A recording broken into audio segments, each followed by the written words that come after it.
goddamn military. The And Pentagon, I'm fucking livid that we are stuck in the timeline where Alex Jones is right.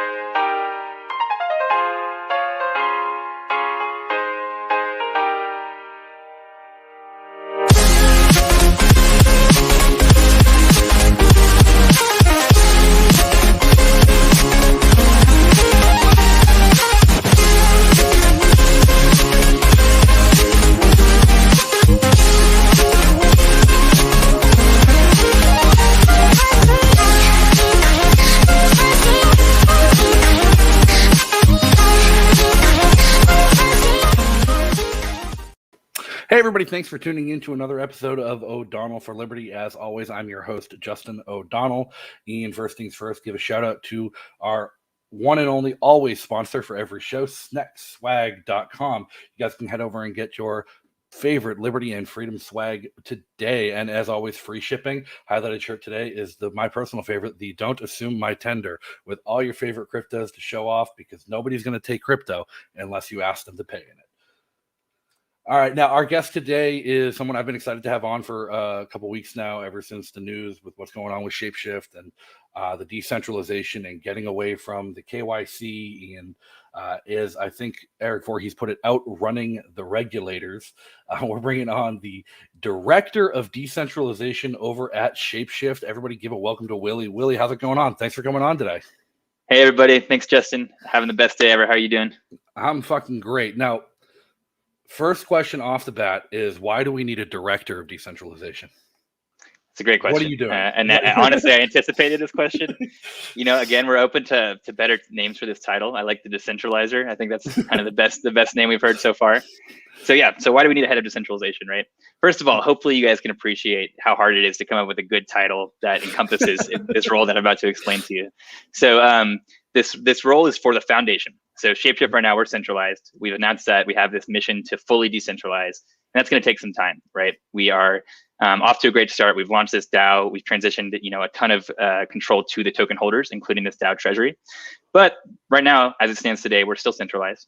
Our goal is to dissolve Shapeshift by the end of this year and establish this foundation. And the role of the foundation is going to be to handle some of the things that Shapeshift can't yet do in a decentralized way, such as a domain name or operating servers. And the foundation can, even just paying bills in fiat, right? It's easier said than done for a DAO to be able to handle those types of things. So it's going to take some time. We'd still do, our goal is to either replace each of these centralized things or figure out a way to decentralize them. And that's going to take some time. My job as head of decentralization is going to be to lead the charge. And the way I envision it, I seriously think of just like a roadmap. I come from a product background, so I think of a roadmap of all these things that we're doing that are centralized, and just one by one going through them as it makes sense and decentralizing them, and just checking them off the list. And part of the hope here is that over the coming years, more tools will evolve around us that make it possible for an organization, a decentralized organization, to still do a lot of the things that an organization needs to do to get stuff done. Without having to have a corporation basically in a bank account. So, where are we right now in the roadmap? Shapeshift right now, it seems like when I want to go use it, it's still through Uniswap, and it's not necessarily its own thing. When I'm staking my Fox tokens, they're in a Uniswap liquidity pool. It's nothing that's directly tied to Shapeshift. Is there like a plan to kind of like spin up a whole new marketplace that includes more than just ERC20 tokens like Shapeshift used to? Yeah, it's a great question. I love where your head's at. So, yeah, as many of you guys know, Shapeshift initially started as an exchange. It was actually the first non-custodial exchange where you could trade crypto like Bitcoin and Litecoin cross-chain from your own wallet without having to deposit your funds onto a centralized exchange. It was founded by Eric Voorhees right after the wake of Mt. Gox, which was the biggest hack in centralized exchange history in terms of the number of Bitcoin that was stolen. So there was a big need for it. But as some of you guys know, in 2018, we pretty much had no choice but to implement KYC and start requiring personal information from our users before they could trade. And this was something that did not really align with our values. It wasn't something we were excited to do, but we really didn't see any other option if we wanted to continue operating. Uniswap did not exist yet. There was no DEXs that were actually feasible for us to actually integrate to handle the volume we had. So shutting down our trading desk and integrating these DEXs at the beginning of this year was a huge step towards actual decentralization. The old Shapeshift just could not decentralize. Now we're out of the trading business. We no longer are required to take personal information from our users. And we've launched a DAO, and we've right now token holders control this treasury of Fox tokens, which is pretty large, significantly large. It's pretty much more money than Shapeshift has ever had on our own balance sheets, right? So it's a huge endowment, and yeah, but the journey has just begun, right? So we've announced this goal, we've launched this DAO, but we still operate these servers. So if you go to beta.shapeshift.com, we're integrated with these decentralized exchanges and stuff, but we still operate servers at AWS that serve that interface to you, right? So part of the goal is removing ourselves from the equation. And again, we're still figuring out the best path to do this. There's a couple different directions we could go, but just over the past year, a lot of the tools that make it possible to actually operate a decentralized interface have advanced quite a bit. They're still in the early stages, but if we expect this trend to continue, and we expect to eventually be able to completely decentralize Shapeshift so that it's censorship resistant, it's unstoppable, it's fully owned by the community, and it's completely open source. But the revenues that are generated by this ecosystem go towards to the treasury, which token holders control. Now, and the token holders, that's the Fox token, which cute, adorable. Shapeshift Fox, now you get the Fox token. So cute. Yeah. You guys, I believe it's the largest airdrop in history, right? In terms of number of addresses, absolutely. And value-wise, it's up there too. It was, we dropped 340 million Fox tokens, which was 34% of the supply, to over 1 million addresses. And at the time of the announcement, I think the value of that was around $100 million USD. And then, shortly after that announcement, the price has about doubled since then. So that airdrop value, is now sitting at like $170 million of crypto that we gave to our users, our past, our community members, and also community members of other DAOs. Do you know how many of the million addresses claimed their airdrop? Because it was a process. It wasn't just it showed up in your ETH wallet. I can check it out right now. There's a cool, can I post in this comment thing right here to the private chat? Yeah, so if you send me a link, I can probably pull it up. Cool. Here, I just sent you a private chat link. This was built by a community member. It's Analytics. This is data straight from the blockchain, the Ethereum blockchain, where we did this airdrop.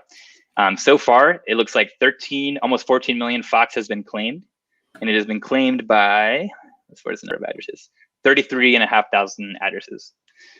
Okay, so that's not even close to the full million. Nowhere even close. And this is what, we have users for dating back like 7 years, basically. So a lot of people who, those wallet, they don't have access to those wallets. Maybe people are like sending funds from an exchange. We've seen a lot of users who like can't claim their airdrop because the address that they traded with Shapeshift with was not theirs. That's the thing, is like I stopped using Shapeshift years ago. And I remember the day I was going to buy a drink because I shop at a store that takes crypto. They preferred Bitcoin Cash. I went to go turn some Litecoin into Bitcoin Cash. And all of a sudden Shapeshift is like, oh no, we need your ID. And that caught me off guard with the KYC. I'm like, well, screw that, never touching it again. And when I saw the airdrop, I went and I'll go check that address. Sure enough, I qualified. And that was years ago. Was the last time I used Shapeshift. So totally. Yeah, that was a sad day for sure. Sorry about that surprise. I think you are not alone. I think a lot of community members are pretty disappointed with that move, and as were a lot of Shapeshift employees, So, I mean, odds are if you're watching this and you've ever used Shapeshift or held some of those DeFi tokens that qualified you, like you haven't checked and you haven't claimed your free Fox tokens yet that are just there for the airdrop. So you should check out the link on the screen and go get your airdrop. Maybe we should check the link again at the end of the video, see if more people have claimed. We'll see. All right. So what are the benefits of so the DAO clearly? So token holders get to participate in the DAO and the management. That's something that's really, well, it's become more common since I believe Dash was the first DAO. And other coins have kind of adopted the model since. How does it actually work? Because I wouldn't be able to tell you how it works, and I've held Dash and I've participated in a masternode. I'm staking Fox token to the DAO right now, and I don't even know how it works. So how does it actually work? How does the token holder participate with Shapeshift? Yeah, it's a great question. And I'll tell you, I'm not sure how Dash does it. I can speak to these Ethereum DAOs, but it's come a long way, right? Especially this past year, DAOs have come a long way. It's easier than it sounds. So basically, as long as you have Fox tokens in your wallet, you can vote. Previously, it cost gas money. You had to pay a transaction fee to vote, and that's not a good incentive for people to vote, right? And we want this voter participation if we're going to be decentralized. So we're using a tool called Snapshot, which enables you to just sign a message. And then these signed messages are stored on IPFS, So they give the people the ability to verify the vote history, but you can now vote without having to actually spend any gas money. And that's a huge upgrade to DAOs. And we're really excited about that. So now, you can when go. I did log in, I think it said it required me to use the Portis wallet, and I couldn't use my MetaMask wallet. Is that going to change? Or are you going to allow people to use different wallets, or the more used and more popular MetaMask wallet over Portis? Yes, quick question. So I'll talk about voting, and I'll talk about the Shapeshift apps. So for voting, you can use MetaMask. You can use all the top wallets. You can go to either snapshot.page, or you can go. I actually push people to app.boardroom.info. That is our governance portal that we're pointing people to, because it takes all these different DAO protocols that we're using and puts them into one nice, easy to use interface. So surprisingly easy. If you go to app.boardroom.info, I think you can figure out how to vote as long as you have Fox. And when it comes to integrating MetaMask with Shapeshift, there's discussions happening right now in the forum about doing that. I really want this. I'm a MetaMask user. I know a lot of us are. And it crushes me that we don't have MetaMask support. It's one of those things that as centralized Shapeshift, we push for a lot, but there was, to be transparent, there was some tech debt. When we first built this new version of Shapeshift, it was built for hardware wallets, like KeepKey.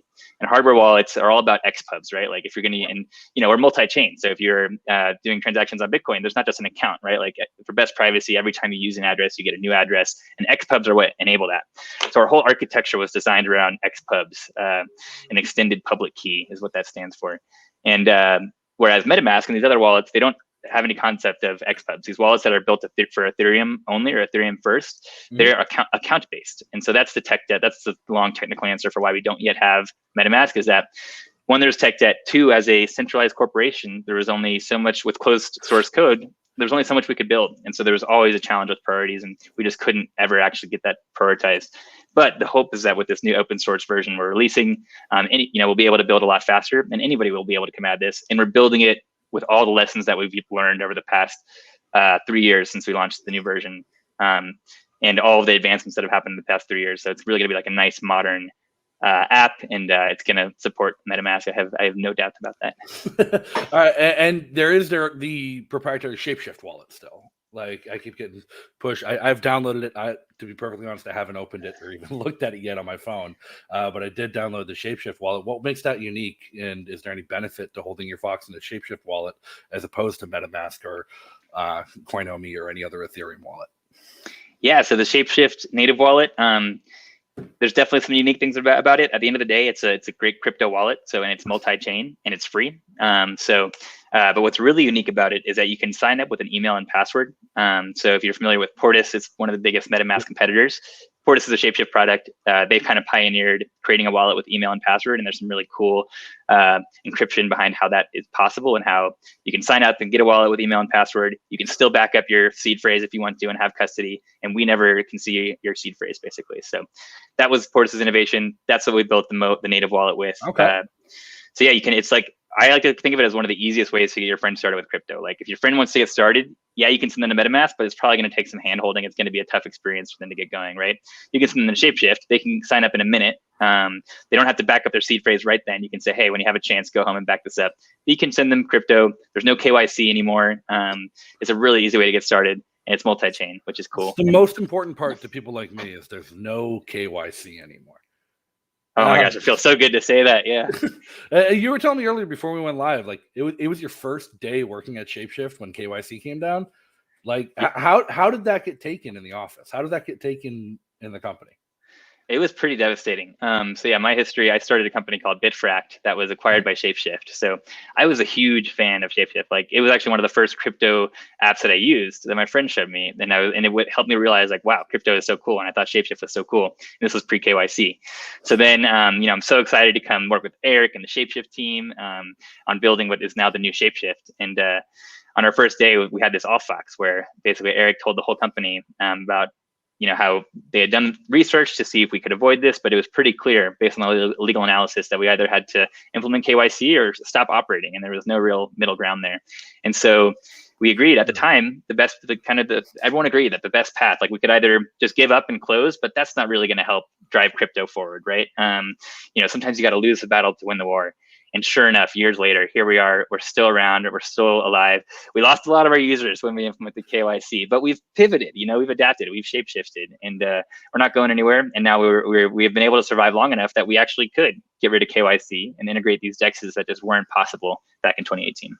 Well, I mean, and that's really the hard part is like you lost a lot of users implementing KYC, but I think so did everyone else over time. Like, so did anyone you were competing with, because it got to the point where like the only way people like me had to change from one crypto to another was in-person exchanges or accounts that we had with VPNs in Canadian or Indonesian exchanges that really weren't trustworthy, because there was only KYC product available for us. Exactly. Yeah.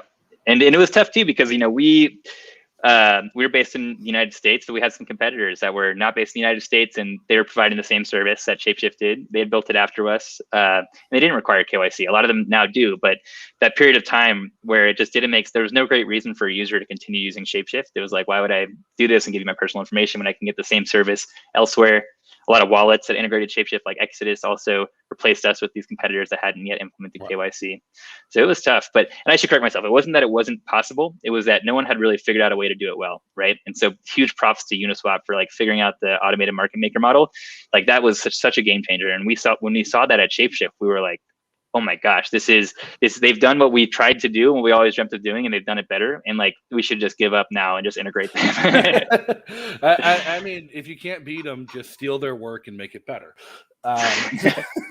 Exactly.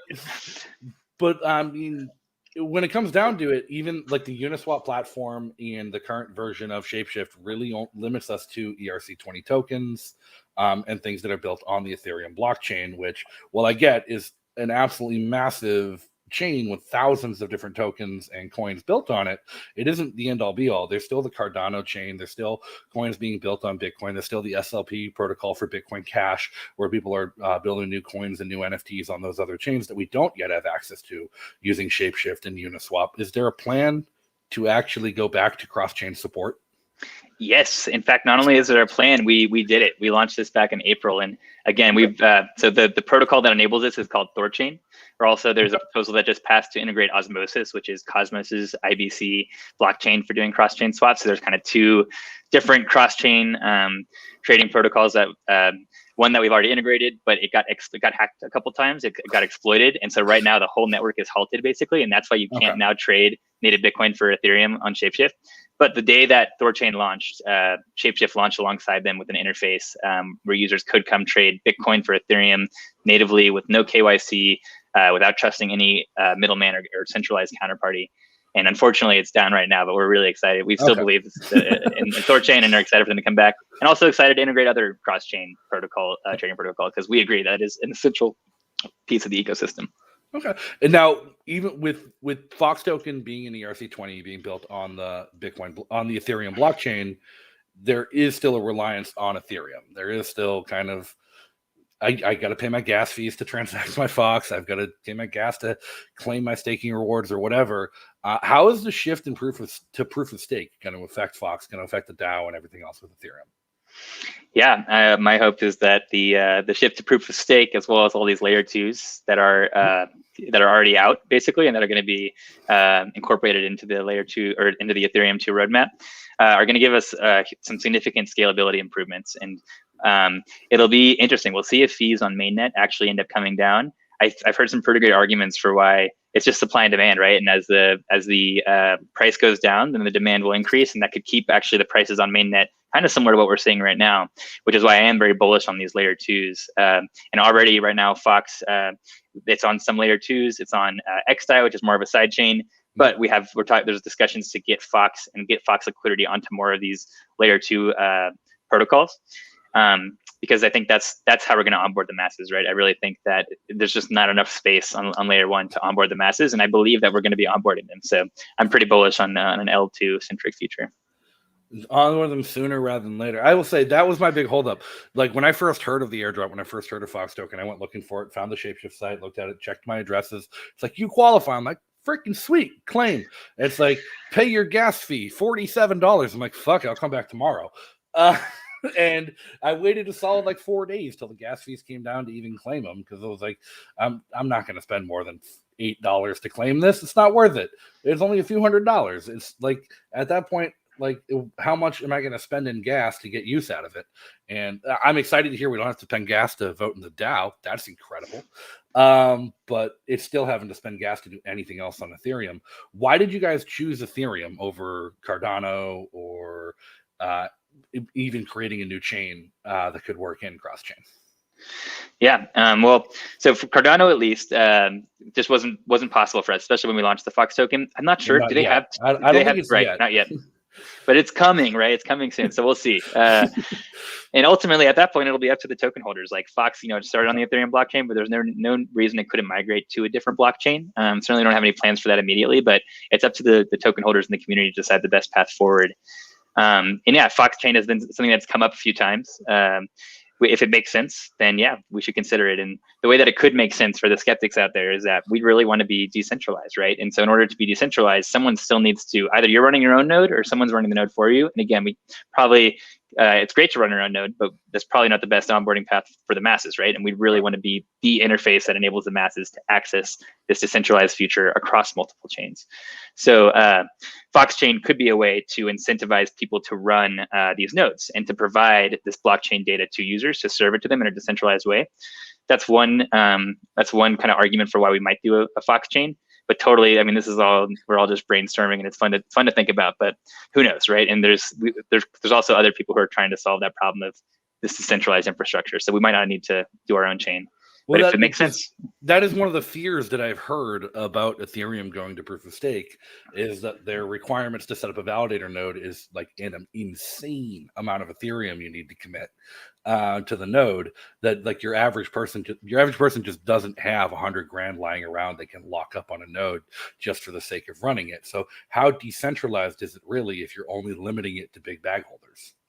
That's a great question. Fortunately, there are other tools that Shapeshift would again love to integrate that do enable you to just stake, however much ETH you want, and still basically like it's kind of like mining pools, but for these validators. So I know Stakewise is one, Lido is another, and Rocket Pool is one that I've heard about but haven't tried. So fortunately, there's solutions like this being offered. And again, it's like, it's a similar, there's also a barrier to just running your own node, right? So I actually like that people can, they can run a validator. Anyone can run a validator. So it still feels pretty decentralized there. But I'm really happy to see that there are tools that enable the smaller fish to partake in this and stake, 0.1 ETH if you want to. Right, because I don't want to lock up like I said, I live in a neighborhood where I use my crypto every day. I'm not somebody who buys crypto and holds crypto in the hope of getting rich. It's not an investment. I've been involved in crypto since about 2014. By anybody's metric, I should be a millionaire by now, just by happenstance. But I'm one of the people that actually spends it and uses it on a regular basis. Like I pay my rent every month in cryptocurrency. I buy my groceries in cryptocurrency. I go to the local restaurant down the street from me, takes cryptocurrency. When I do agorist work and exchange with friends on my graphic design work, I spend cryptocurrency. My website, snackswag.com, we accept cryptocurrency for payment for all these things. And it's really nice to have been unbanked and used the crypto. And I'd love to see more people adopting cryptocurrency as a currency rather than as an investment. And I almost feel like proof of stake is the antithesis of that. You're encouraging people to just hold it and sit on it to validate in the network. Yeah, and I think there's similar risk or concerns with Bitcoin too, right? That like people right now don't want to spend it, right? You're kind of incentivized just to hold it, and that's great for a store of value, but it's not necessarily great for a currency and for it's definitely not good for a peer-to-peer electronic for an economy. cash. Yeah, totally. So yeah, and I think that's the cool thing though, is that you can have tokens on top of, you can have stable coins on top of the Ethereum blockchain. You can have, the sky's really the limit about what you can design on what type of currency you can create on the Ethereum blockchain, and we're just scratching the surface. So, but yeah, I agree. I think it would be. I do hope that we live in a future where people aren't spending fiat, but they're actually spending crypto. And I'm not sure what the crypto, if that's going to be Ethereum or if it's going to be a stable coin or if it's going to be something we haven't even thought of yet. But I do agree. I hope we see that future. And right now, yeah, it seems like most of these cryptocurrencies aren't really doing a great job at being a currency. Now you touched on briefly earlier. Well, not briefly. We dove into it. Why the decision was made to go KYC at Shapeshift, because too difficult to outrun the regulators there. The laws came down. It was either shut down or adopt. Have you guys looked into what the new broker definitions and the new laws that were passed in the infrastructure bill and how they're going to affect crypto and Shapeshift? Yeah, it's pretty scary, pretty disappointing to see the politicians just move so quickly and like pass such significant regulation without understanding what they're doing and the impact that could have, and that it doesn't really achieve their goals. I think it's good testament to probably how a lot of their decision making processes look like. So I'm still optimistic, and you probably realize I'm an optimistic guy, that those rules won't end up taking effect in the way that they were initially drafted. So I think we still have a chance in the House, right, to get some stuff changed, and hopefully even after that, they won't take place till 2023. So it was really inspiring to see the crypto community come together, and like I don't think the politicians were expecting to see that level of revolt. No. And that's great. They're realizing, wow, this is a community that, has power basically. And I got to be careful not to poke the bear, or they're going to blow me up on Twitter. It was a fascinating experience. Just watching it. I'm going to be honest. I didn't call my congressman. I didn't call my senators. I live in New Hampshire. Gene Shaheen and Maggie Hassan were just full aboard passing regulations without reading them. Nothing I would have done would have changed their mind. But seeing in the news coming out what other senators were saying about things as they went, you had some senators saying, we can't pass regulations. None of us know what the hell this is. We need to learn about it first. I'm like, that's the smartest thing I've ever heard anyone in government say. But then Elizabeth Warren was the one that really shocked me. I saw an article that quoted Elizabeth Warren talking about cryptocurrency and the regulation of cryptocurrency. And she said the words, and I will quote her exact phrase, was the most important part of cryptocurrency is how it democratizes access to financial systems and can help the poor and disadvantaged who don't have access to traditional financial systems. And I'm like, oh my God, she gets it. She gets it. When did Elizabeth Warren start getting it? And then she immediately followed it up with, that's why we need to regulate it and micromanage it. I'm like, what? Because they felt the need, to them, she sees it. She's, as a progressive, as a socialist, she sees that what Shapeshift and what DeFi in general is doing is giving people access to what the banks have denied them. And her immediate response is, we got to stop them.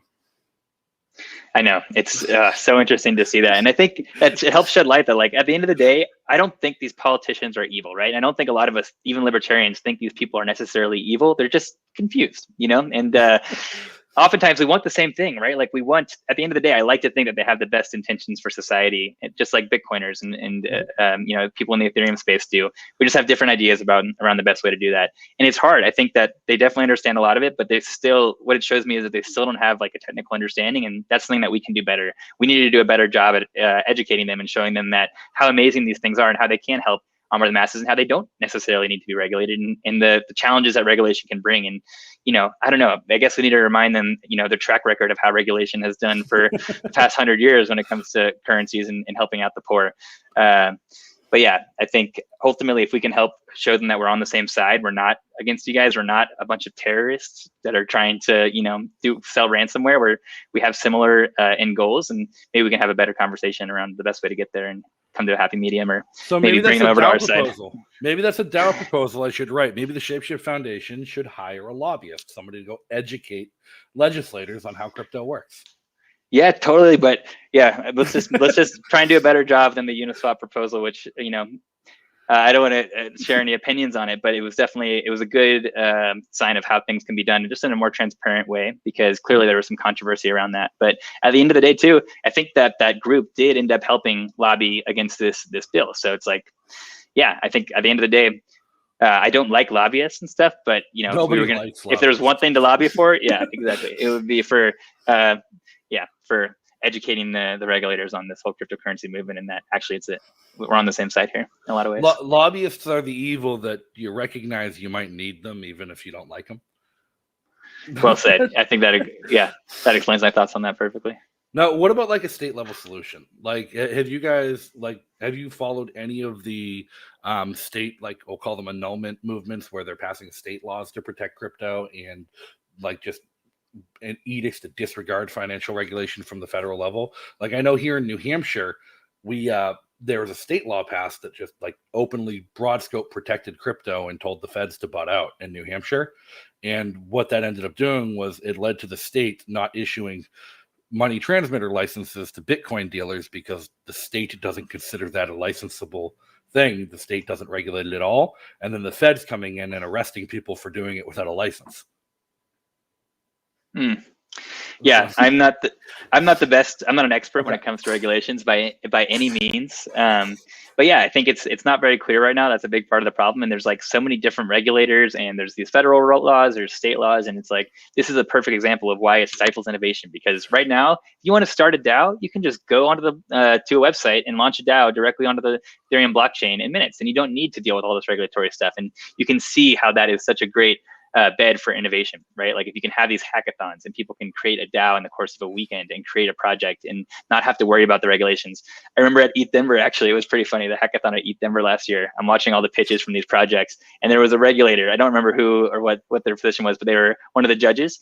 And every project that was pitched, it was like such super cool projects. And she was like, this would be illegal, or there's no, you really need to talk to a lawyer before you launch this. And they're like, oh, well, I already launched it and it's live right now and you can use it. It was really interesting just to see like the divide there. And yeah, we'll see. I'm hopeful that the regulators can, again, see the value and the innovation here and understand the risk of stifling that innovation, because it's not going to stop it, right? You might hurt Bitcoin or Ethereum's price in the short term, but the innovation is going to keep happening. It's happening right now all around the world, and you can't stop it. So all you can do is stop it in the United States, and that's not going to be good for the United States long term. That's something Preston Byrne tried to like really hit back with me with. He's a lawyer. He's an early crypto adopter. He had a Bitcoin blockchain startup in 2013 when that wasn't a thing. And he was telling me, he's like, he thinks this is actually good for crypto long term, because every time crypto is threatened by the state, it forces new innovation. And it forces us to start working around it. And so he's excited to see like what happens.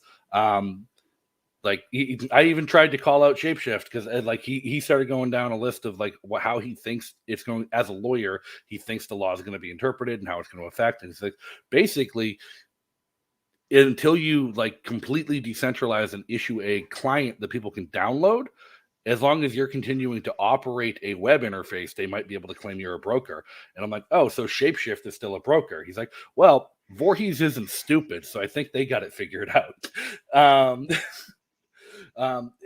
Have you guys considered a client, like an open source client you could distribute to allow people to use Shapeshift locally without having to go to the website? Yeah, in fact, that's very much what we're building, is an open source version that you can run locally yourself, and that anybody could host basically an interface for. And the goal is, again, eventually to offer a decentralized interface that is accessible in a regular web browser by the masses and stuff. But yeah, we're not there yet, right? We are still serving this interface, but hopefully, we got till 2023. I think we could be pretty far along on that journey and have removed a lot of ourselves from the equation by then, if not majority. Yeah. All right. So you've got your roadmap, you've got your plan, you know what you're working on, you know what you're working towards. In the next 12 months, what are you most excited for with Shapeshift? Yeah, I'm really excited to see the community grow around us. So far, it's been a few weeks, and we've already got multiple proposals that have been passed. We've got people who are applying to contribute to these work streams and get rewarded. People are just adding value without any expectation of getting rewarded, and then they're getting rewarded, and that is like so cool to see.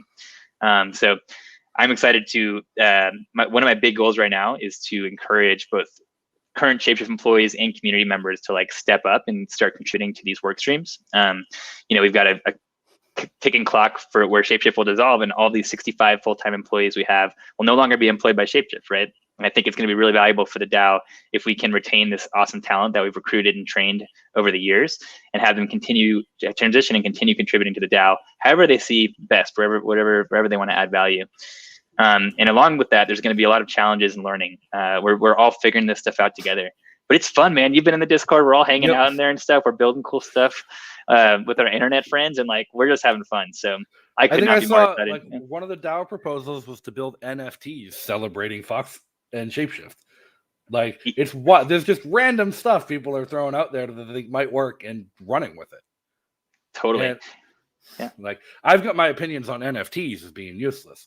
I'm going to talk to Gary Vaynerchuk about those later on. But hey, I've sold some myself. What is your opinion on the NFT space with Ethereum? Quick sidebar. I definitely, So I definitely see I've always seen the long-term potential of like, tokenizing things that aren't just fungible currencies, like, and being able to have like, college degrees or real estate titles and stuff like that on the blockchain. That makes sense, right? And having that be transferable and and interoperable with all this whole world of DeFi, that's cool. I was so skeptical, and I still am a little skeptical of just like the JPEGs, right? But to be fair, yesterday I spent like $1,000 on some JPEGs. Basically, I saw an opportunity, and I had the FOMO. I had seen so many people who were like buying these JPEGs. I had been skeptical of it for a while, but sure enough, like right in front of our eyes, this community is exploding, right? And people clearly they want these penguins, right? So it's wild. Wild. I made a meme last week, and I'm like, oh, this meme is funny. I uploaded it to OpenSea. I put a price on it of like 1.5 ETH. I'm like, nobody's gonna pay this. It'll sit here forever, but I can say I have a meme on the blockchain. And like 3 hours later, I'm lying in bed and I get an email that says it's sold. I'm like, are you kidding me? Wow. That's incredible. So good for you for trying it, right? And I like to try this stuff out too, because definitely it's harder to understand. Once you actually try it, you have a much better understanding. So yeah, I had a much better understanding. You put some ETH into a contract to mint some JPEGs. You don't know if you're going to get a rare one or a common one. Basically, you pick out the ones that you really like, and then you sell the others, and hopefully make back what you spent. I can see that being addictive in a similar way that like I used to love Pokemon cards as a kid, right? What is the value of a Pokemon card other than like what you as an individual and what the market places on it?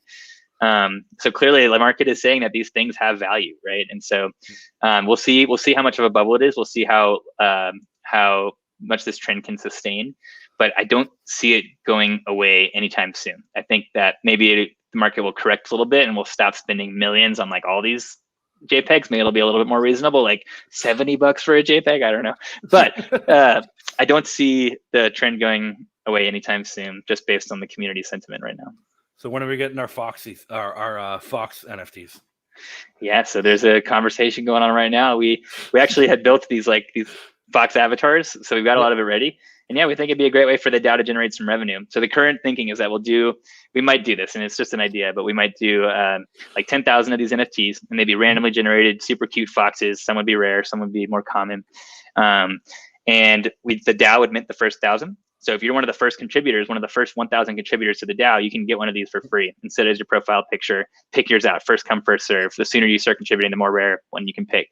Then the other 9,000 could be sold, and that could generate, potentially millions of dollars of revenue for the DAO in a relatively short term, in a way that, could sell out in minutes based on how we're seeing these other things go, and based on the brand recognition that Shapeshift has and the awesome art that I know we can make. So just an idea, but yeah, we'll see. The community wants it. My skepticism is like I'm starting to understand how my mother felt when I was wasting so much money on Magic and Pokemon cards as a kid by watching. Right. Like, how is that worth anything? But then again, like I remember watching the Mayweather Paul boxing fight, and Logan Paul comes out wearing a Charizard card in a Beckett graded case around his neck, and I'm like, how much? I looked it up. Like a first edition Charizard is worth like $500,000. I'm like, wow. How? It's cardboard. How? It's an image stored on the blockchain. Like, how is this worth any money to me? I just don't get it. But it's fun to watch. Yeah, and it's up to the market, right? Like people have been using gold or whatever is scarce, bones and stuff as jewelry and decoration stuff for thousands of years, and so now this is just the latest and greatest, and it is scarce, right? Like that is one thing that does help me grasp it, right? If it was just a copy and paste thing, no, that wouldn't make sense. Or if it was just a Charizard card that wasn't rare, that wouldn't make sense. But like the market has agreed these things are rare and the people are willing to pay for it, and so it's a great way for people to show off, basically. And some of these things are pretty cute. I gotta admit, the penguins are pretty cute. I don't get the punks. The crypto punks is something that I don't get. Crypto kitties, I never got. That was something like, it wasn't just you were buying NFTs of cats. You had to then breed the cats, and they created more NFTs. It's just weird to me, but like, I don't know, maybe I'll buy some Foxes. That sounds interesting. Sweet. At least if it's, to me, it has more value if it goes to something. So if it's like the DAO doing it as like, here's like your evidence and your token that you supported the DAO and helped the DAO get started, and here's the work the DAO is doing, here's why it needs it, that makes sense. To me, that's like something I've been trying to come up with because I'm fundraising for a nonprofit here in New Hampshire. How can we incentivize? How can we reward our donors? And we're doing something similar with the Quill token that we've created, which is really only usable locally in our own economy, to help raise money to buy a new community center. I guess we could have made them an NFT.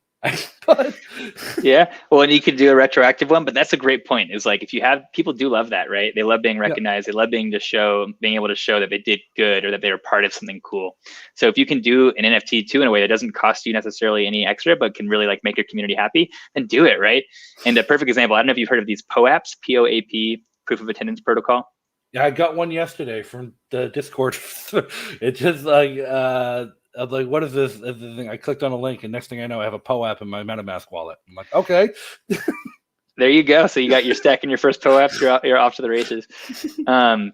These people love them. We have been blown away with how excited the community gets about getting a POAP badge for attending a meeting, basically. And if we can make the community happy and create these POAP badges for free and give them to our community members in a way that makes them happy and encourages participation, it's a win-win, right? All right. Now, trying to think where to go from there. They make them happy, but they're not tradable. They're not exchangeable. It's just something to hold and say you have. Well, so they're transferable and you can trade them. I don't know why anybody would buy these POAP badges, but people out there are buying them. They're exchangeable. So like the proof of attendance is exchangeable. That is kind of weird, right? But they are transferable for sure. And you can definitely trade them just like any other NFT. Now I'm gonna have to go. I wouldn't buy one. Yeah.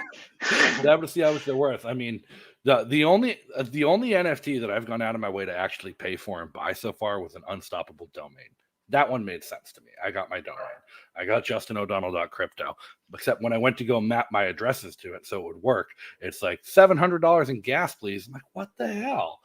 So it's still like, I'm wondering, but if your prediction is that we end up seeing gas fees stay the same after proof of stake because of market increased demand, I'm not sure it's actually going to fix everything. Right. Well, I think what will happen is that those fees on mainnet will stay the same, but a lot of the activity for average users like us will move to these layer 2s, and it will be, basically a fraction of a penny or like a negligible amount to do these transactions. That's what I think is going to happen, and I'm not the only one who thinks that, but it's TBD. It's still very much up in the air. But that to me seems like the best way to onboard the masses is like getting onboarded directly onto layer 2. And maybe you never need to go to mainnet as a user. You just get on board onto layer 2, you do all your stuff there. Maybe you bridge to another layer 2. But I think that the blockchain might become, potentially, if we have as much demand as I think we might see, very prohibitively expensive for the average user to transact on mainnet. But I don't think that means that people will be priced out of doing all the cool DeFi stuff whatsoever. It would just happen on layer 2s rather than mainnet. All right. So other than Fox, other than Shapeshift and everything you're working on, what's the most exciting project you've seen in the space that's caught your eye that you're like upset you weren't working on? Ooh, that's a great question. One project that I was just thinking earlier about how cool they are is Yearn. Yearn is one that we're working to integrate at Shapeshift. There's another proposal going through the process. Yearn is awesome. It's a DeFi yield aggregator. It's kind of one of the blue chip and one of the original DeFi yield aggregators. It's just a great way to take the crypto that you have sitting in your wallet and put it to work and generate interest. I think their model is beautiful. So that was one I was thinking about earlier. I have to show Giveth. Giveth.io is my side project and project I'm working on. It's a DAO and there's an amazing community working on it. We're building the future of giving. And so it's a website where you can go, your nonprofit, you can publish your nonprofit there in minutes, and you can start accepting donations in crypto with no added fees, and it's fully open source. So definitely check it out. And yeah, we're also working on a give token and a give economy, and we have some really cool stuff in the pipe. But Giveth is a project that I could not be more excited about, and I'm so passionate about it. But at the same time, like Giveth get huge without a platform like Shapeshift. I really believe that. Like in order for any of these amazing dApps, which there's so many of them, give it just one example, in order for them to get mass adoption, I really think we need a decentralized open source multi-chain interface to this decentralized universe. And that's what we're building at Shapeshift. So that's how I justify spending my time working on Shapeshift, which I do love and stuff, even though I love Giveth. I really think that the best thing we can do for Giveth and the best thing we can do for society is build this open source interface at Shapeshift. So one of the things I love about doing this show is getting answers like that. You just telling me about Giveth. I've never heard of Giveth until now. I just bring up the website, and it's exactly what I've been looking for months for the nonprofit I help run here in New Hampshire, Emergent Order. We've solved this by just listing our crypto addresses on the GoFundMe page and manually updating it. This makes it so much easier, and I'm upset I didn't know about it sooner. Awesome. Well, yeah, if you have any questions, let's get you on there, man. I'm excited to see you on there. I'll donate to you as soon as you're on there. So I'm going to make that a priority to set up tonight. Awesome. All right. So those are your side. That's your side. That's phenomenal. And that's more stuff that I'd like to see. Like, how can we use crypto to better people's lives? Actually, here's one. Common complaint. The biggest complaint we're getting about crypto nowadays is energy usage. I think it's wild. I think it's nuts because the majority of Chinese Bitcoin mining uses hydroelectric power. The majority of U.S. mining uses renewable energy sources with solar and wind. Where did this come from that people think that like cryptocurrency is the cause for global warming and climate change, and how can someone like the Shapeshift Foundation work to address those concerns to onboard people who oppose cryptocurrency for those kind of reasons? Yeah, that is a controversial topic. I hadn't heard that people had gone all the way to say that it was like the cause of global warming, but I'm not surprised because there's so much FUD around that. It definitely seems like, and if you think about it, like out of all the things that you could still FUD crypto and Bitcoin about at this point in time, probably the energy usage is one of the soundest arguments. And to somebody who's like, a lot of us, we have good intentions. We want to make the world a better place. If you're not familiar with crypto or Bitcoin, you've never used it, and then you hear that it just drains all this energy and uses as much energy as Switzerland, that's going to turn you off, right? If you're like a good person and that's the understanding you have, that's probably going to be a turnoff. So it's really good FUD. And I think there's probably a lot of well-intentioned people that really believe it, and they think they're doing the right thing, but I think it's because of just a lack of understanding. So I think we need to put more education out there. I think that Ethereum 2, moving to proof of stake, will be pretty cool because it'll show people here's a top cryptocurrency that's doing a ton of volume, and it can be secured in a way that doesn't require as much energy usage.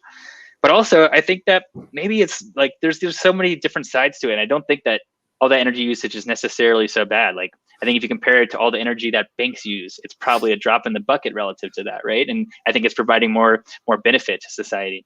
And it doesn't, as more people transact, that's another big common thing that people don't understand. They think like every transaction uses this much energy. It's that's much energy to secure the network. And, you can do bigger transactions, or you can move stuff to layer 2, and it doesn't necessarily take more energy on mainnet. So I am hopeful that I like my favorite argument around it is the argument that Bitcoin is actually, in these proof of work chains, are actually one of the best incentives for green energy, right? Because I think what I'm hopeful for, is that Elon Musk will, incorporate Bitcoin miners into Solar City, so that if you have solar panels and your battery is full, then your solar panels, and you don't need more electricity, your solar panels will start mining Bitcoin. And that can be a great way for you to offset the cost of your solar panels. So now solar panels are cheaper, and we can get more solar panels into the hands of people. And now we can have more decentralized Bitcoin network where it's getting powered by the sun from all of these people just with unused energy that would otherwise be wasted. That's, I think, the narrative that I want to shout to these people that I already know people who heat their homes in winter with the Bitcoin miner. Totally. I know somebody who's a whole wall of miners going, and that's their heat source. And they just have a fan system to distribute the heat through their house, but they don't buy oil or gas in the winter, and it keeps their house heat hot. Yeah, that's so awesome. And it's a great way. Like right now, energy is inefficient in and of itself, and there's not great ways to transport energy, right? So there's a lot of wasted energy. And if we could instead take that energy that's otherwise being wasted and channel it towards something that's incredibly beneficial for society, why would we not want to do that, right? So, and it would be so secure because you need that much energy to disrupt it. So I think it's a very nuanced and difficult challenge and question. But yeah, I'm definitely obviously on the side that, it's not evil. And we're give us some time. We'll come up with I have no doubt that we'll come up with a solution that's more secure, uses less energy than banking, and is more accessible to the world, more beneficial for society. I mean, I think you said it great. It's the biggest incentive for green energy because we're going to need the energy. If we're going to need the energy to run a financial system that's not controlled by the banks, that's not being printed into oblivion by the Federal Reserve, and we don't, so where people can hold their wealth, because there is a merit to the store of value argument for Bitcoin, is people work their lives for savings that are just robbed by inflation in a matter of minutes when the Federal Reserve decides to just print them into oblivion. So if we're going to need money to secure these networks, we're going to need energy to secure these networks. Maybe that's the incentive for green energy that people can finally get behind, protecting their own wealth. Yeah, and that's such a great point. Like, so few people really understand the scam that is fiat, right? And I think it is like seriously one of the biggest scams in history. And I think you put it so well. It's like not only are we getting taxed every year, but there's this invisible tax that is inflation. And like things are way more expensive today than they were even 30 years ago. And isn't that weird? Haven't we got a lot better at doing stuff over the past 30 years? Like, can you imagine just how different the world would be today if things were just cheaper than they were 30 years ago? And they should be the same right? price.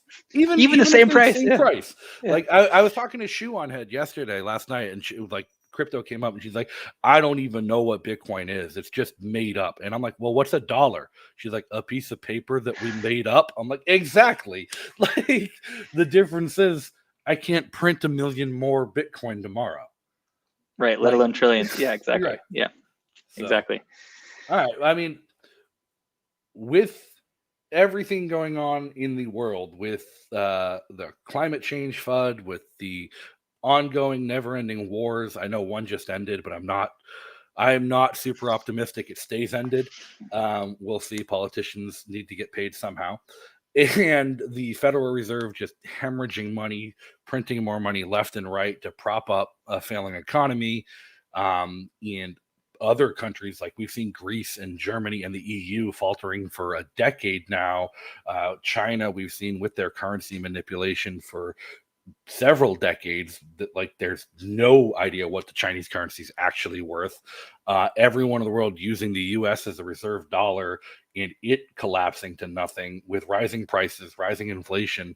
Like, how is it possible for someone to not have a positive and like bullish outlook on the future of any alternative currency system, anything that's not state controlled?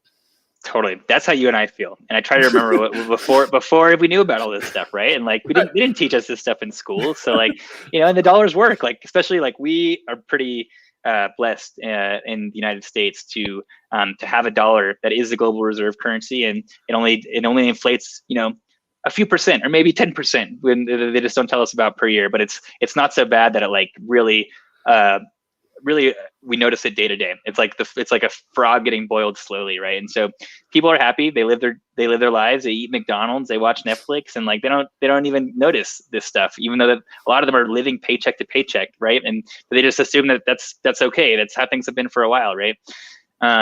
So I think, I would love to see more people get educated on that, get educated on like financial sovereignty and the scam that is fiat.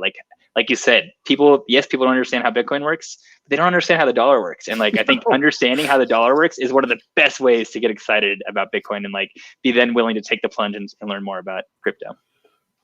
If you can learn more. I mean, that's one thing I think the crypto community does terribly, is teaching. It's explaining itself. Whenever I talk to crypto people, the conversation starts off with, all right, do I need a computer science degree to understand what you're about to tell me? And whenever somebody asks me to explain how mining works to them, that's when I have to stop and say, all right, I can't explain that because I don't actually know. Like, my degree is in management and homeland security. I couldn't tell you crap about computer science and computer software. I had to ask a friend yesterday if my internet speed was fast or slow. I ran a speed test, sent him a screenshot, like, is this good or bad? Like, I don't know. But most people who haven't adopted crypto, haven't gotten in, have even less of a knowledge base than I do about the tech. So like, how do we bridge that gap? Like, I feel like that is the role for something like the Shapeshift Foundation or a nonprofit to actually broach that subject and find a way to like increase the education about crypto in general. Like, How do we do that? Yeah, that's a great question, and I agree. There's a lot of room for improvement. But I think I'd like to focus more on the why than the what, right? And how it works. Because just like you said, like with computers and the internet and cell phones, like I don't know how a lot of that stuff works, right? But I use it every day, and so do a lot of us, right? And I can remember, especially before I got into tech, like yeah, I had very little understanding about how these things actually function, but I understood why. I understood the value of being able to download an app on my phone or send a text message to my friend or go read news online. Like I got the value of that. So I hope that's how we can transition the conversation, at least to get people excited, is less about, yes, there's all this resources. If you want to learn how it works, we've got that. You can see that it's not just smoke and mirrors. Like here's some open source code, here's white papers, like go to town, do that in a better format. But let's not scare people off with that, right? Because I think people can get scared pretty easily once you start talking about math. Let's just talk about the why, right? And talk about, again, I think one of the most beneficial things we could do for crypto would be to educating people on the scam that is fiat, right? Because I think you've had that experience too. Like we weren't born knowing this, but at some point a light bulb went off in your head where you're like, oh my gosh, this is how this works. And they're just printing there's just a money printer going burr all day. What? And I think once you have that realization, like you can't see things the same way. It's like really much, it's like a blue or red pill. It's one of those, maybe it's both those pills. It's one of those pills that you swallow and you can't see the world the same way afterwards. So I think if we can get that pill into the mouths of more people, I think that'd be great for crypto. The it's all made up. I think it's the red one. I don't know. They keep making up new pills. Michael Malice has made up like 7 different pills since the meme first came out. I can't keep track of them all. I remember when it was just a Matrix meme, but now it's like you need a color chart to keep track. So, but no, and that's the future I'm excited for. That's the future. I'm in the Discord for not just for Shapeshift and Fox. I think because what you guys are doing is incredible and it's important because crypto only matters if people have access to it, and the exchange, without an exchange, people don't actually have access to it. Sitting on a bunch of crypto that you can't use is useless. So without an exchange to be able to use it is great. One thing, if I were pitch, what I'd love to see an exchange like Shapeshift do is work to develop a POS that onboards merchants, convincing merchants to take crypto. Because hey, if they want to take crypto, maybe they want settlement in cash because they can't pay their bills in crypto. But the first step to getting crypto acceptance is for people to be able to spend it. Because if it just sits in a wallet and somebody can never use it, it does them no good as anything but a store of value. And I think an exchange like Shapeshift that's decentralized, that's access to a bunch of different coins because maybe one merchant doesn't want to accept a particular coin for one reason or another. The ones here favor Bitcoin Cash and Dash over anything else because they're low fees and how easy they are to use. But maybe a POS system built into an exchange for a merchant to say, like I have, it's very easy for me on a website to set up and say, I'll take any goddamn crypto you want. And if it's any crypto except one of these 3, it's going to pay out in Bitcoin Cash for me because I don't want to deal with Ripple. I don't want to deal with Dogecoin. I don't want to deal with any of these crap coins. I'll let you pay your bill in them, but I only want Ethereum, Bitcoin Cash, Cardano, and a couple stable coins. I'm like, those are the only ones I'm willing to take, like hold out of it. How difficult would it be to work something like that into an exchange or into the app to allow people to like send crypto and have it settled in a stable coin for a vendor? I think it's an awesome idea. Something I've thought about too, and I would love to see that. And I think Shapeshift's in a great position to offer that, right? To offer a free interface where they can accept whatever preferred cryptos they want, easily swap it into the other cryptos. If they get other cryptos, maybe have that happen automatically. All that's possible, and I would love to see us build it. Sounds like a great proposal. So if you or someone listening on the call likes that idea, let's go for it. Now we're in a place where we can get that stuff built. Awesome. Well, as we're coming up in final minutes, it's been a great conversation. It's been a great show. I've loved having you on. This has been awesome. Is there anything you want to leave people with? Any final thoughts? How can people follow you, get in touch with you, if they have any questions, or if they want to, like, again, if you're watching and you have not claimed your Fox airdrop and you used Shapeshift in the past, go get it. But how can people learn more from you? Yes, claim that Fox. Come join us in the Discord too, discord.gg/Shapeshift. That's where a lot of the action's happening. check out shapeshift.com. You'll find links to the forum, to our governance portal, and to claim that airdrop. If you want to follow me, I'm a little suspicious, but go to Willy Ogo on Twitter. That's probably the best place. And feel free to reach out, or feel free to hop in the Discord and tag me at Willy Fox. Really excited to meet all you guys. Like, I'm so excited about going forward and working with the community as opposed to like the centralized Shapeshift of the past, where it was a lot of closed doors. Now we're all in this together and we're having so much fun in the Discord. So hope to see you guys there. All right. Well, again, it was a pleasure having you, Willy. Thank you so much for coming on, and I look forward to talking to you again in the future. Thanks, Justin. Have a great one. Thanks, everyone. Hey, everybody. Thanks for tuning in. As always, big shout out to our guests and our viewers for making this show worth doing. And make sure you check out the links in the description to follow up and learn more.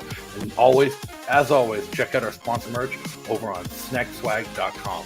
I stream this show to Facebook, YouTube, and Twitch live, and everything's uploaded to Odyssey the same day.